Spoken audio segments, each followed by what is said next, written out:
Mga idol, na pag-uusapan po natin yung mayroon pong magaganap or mayroon pong negotiation na nagaganap po sa mga iba't ibang kupunan ngayon sa PBA na trade negotiation pa man po.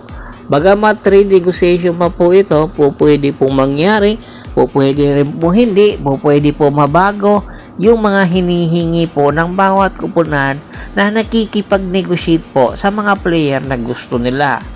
Isa po sa mga kupunan na pag-uusapan po natin itong San Miguel Bearmen. Meron po silang tinitingnan na player, possible po na magiging player nila sa future. At tulad na lang po nitong si Cedric Beerfield.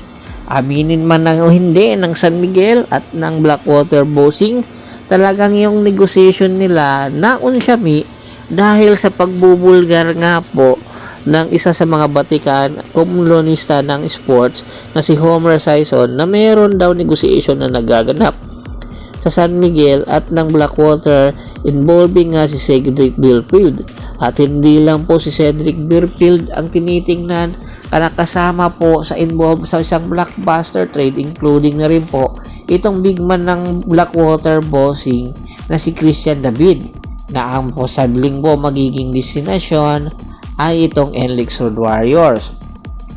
Kung sakali nga daw po matuloy ang nasabing negosasyon, ang hinihingi po ng San Miguel, rather ng NLEX para kay Christian David, ay itong si Brandon Ramirez at si Cyrus Torres.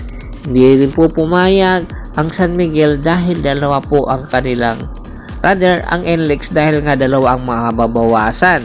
Isa rin po sa tinitingnan ng San Miguel itong si Ken Tappen, na isa sa mga legitimate na player o wingman ng Phoenix na 2-way player. At ito rin po si Jason Perkins, na isa sa mga big man ng Phoenix na inaasahan sa pagdating sa crunch time po pwede pong masandalan dahil 2-way player nga po ito. Ang San Miguel at si Junmar Fajardo naghahanap po ng posibleng back up sa kanya dahil nga po hindi na po bumabata si Abay at unti-unti na rin pong talagang nararamdaman ang kanyang mga injury. Itong sina Christian David, Ken Tappen at itong ibang mga player na nabanggit po natin katulad ni Jason Perkins at syempre itong si Cedric Beerfield, ay talagang posibleng mangyari po ang negotiation na magaganap depende po sa kanilang package dahil nga po sa problema ng Blackwater pagdating sa extension contract ng dalawang ito, dahil isa po ito sa mga sinasandalan ng Blackwater sa kanilang kupunan.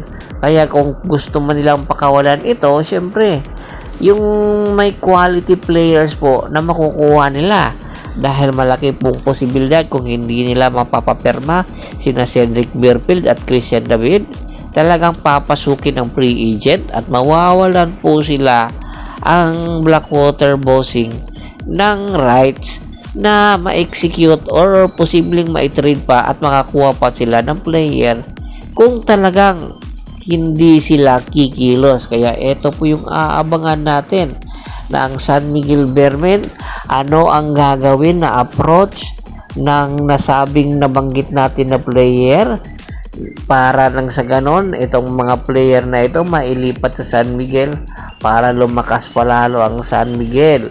Papayag ba ang negotiating na kupunan ng San Miguel at ito nga pong Blackwater sa posibleng mangyari? Ang Phoenix Fuel Masters ba papayag din makuha itong si Ken Tappen at syempre si Jason Perkins para lang mapunta din sa San Miguel Bearmen? Sino ang mga posibleng ipalit na mga player na tatanggapin ng Phoenix Fuel Masters? Sa tingin mo ba, sino ito? Uuna ba na magpaalam si Cedric Beerfield para sa San Miguel, rather sa Blackwater papunta sa San Miguel? Komento na po sa baba ng video at pag-usapan po natin yan. Pakibisita na rin po ng iba't ibang channel ko katulad po ng Halfcrest PH3, sina Ken Tappen, Christian David, Cedric Beerfield At Jason Perkins na ba ang susunod na papasok sa isang blockbuster trade na kung saan magkakaroon po sila ng bago nilang kupunan?